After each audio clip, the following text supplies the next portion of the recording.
மாறுநாடு நிக்கிறாள் அந்த மரம் போங்க, அப்படி முன்னாடி போங்க. மாறுநாடு நிக்கிற மரத்துக்கு முன்னாடி போயிருக்க.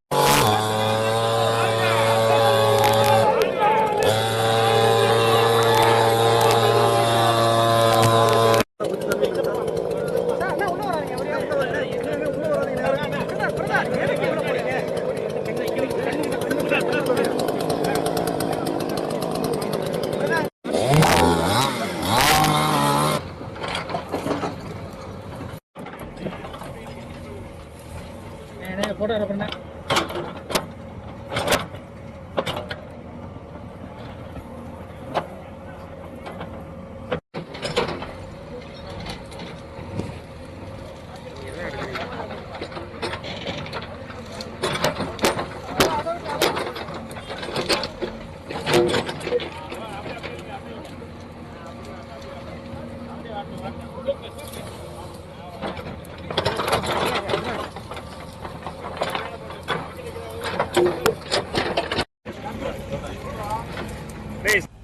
ஹைகோர்ட் ஜட்ஜ் நீதியரசர் செல்வம் அவர்கள் அமர்வில் இதை தமிழ்நாடு வராமல் அகற்றுகிற வேலையில் அரசு ஈடுபட வேண்டும், நீதிபதிகள் ஈடுபட வேண்டும், மேஜிஸ்ட்ரேட்டுகள் கண்காணிக்க வேண்டும்.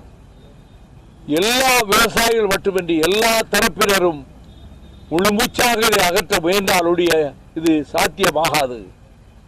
வழக்கு தொடுத்த வைகோ அவரே தன்னுடைய கட்சிக்காரர்களையும் விவசாயிகளையும் அழைத்துக் கொண்டு அவரே இந்த வேலையில் ஈடுபட்டால் மற்றவர்களுக்கு அது எடுத்துக்காட்டாக இருக்கும் என்று சொன்னார்.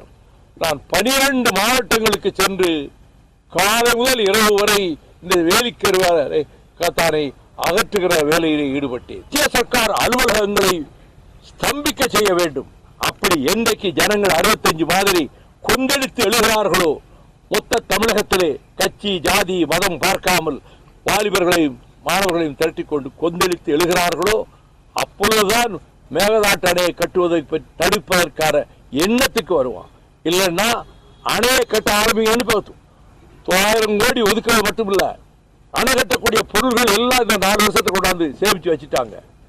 இத்தனைக்கு ஊக்குவிப்பது மத்திய சர்க்கார். தமிழ்நாட்டுக்கு கேடு நரேந்திர மோடி சர்க்கார் தான். நம்ம என்ன தீர்மான சட்டசபையில் போட்டாலும் சரி மகிழ்ச்சி, ஒரு மனதா போட்டதுல மகிழ்ச்சி. ஆனால் இது மட்டும் இது தடுத்து நிறுத்தாது.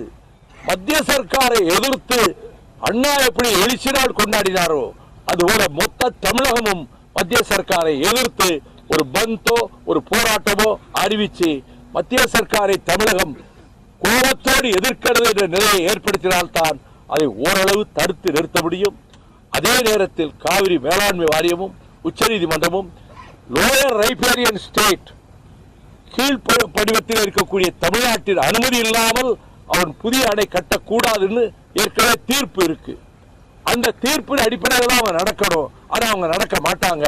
தடுக்க வேண்டியது மத்திய சர்க்காருடைய கடமை. தமிழகத்துக்கு வஞ்சகம் செய்கிற, நயவஞ்சகம் செய்கிற, தமிழகத்துக்கு கேடு செய்கிற நரேந்திர மோடி சர்க்காரை நான் அதான் முழு முதல் வில்லன் என்று நான் குற்றம் சாட்டுகிறேன்.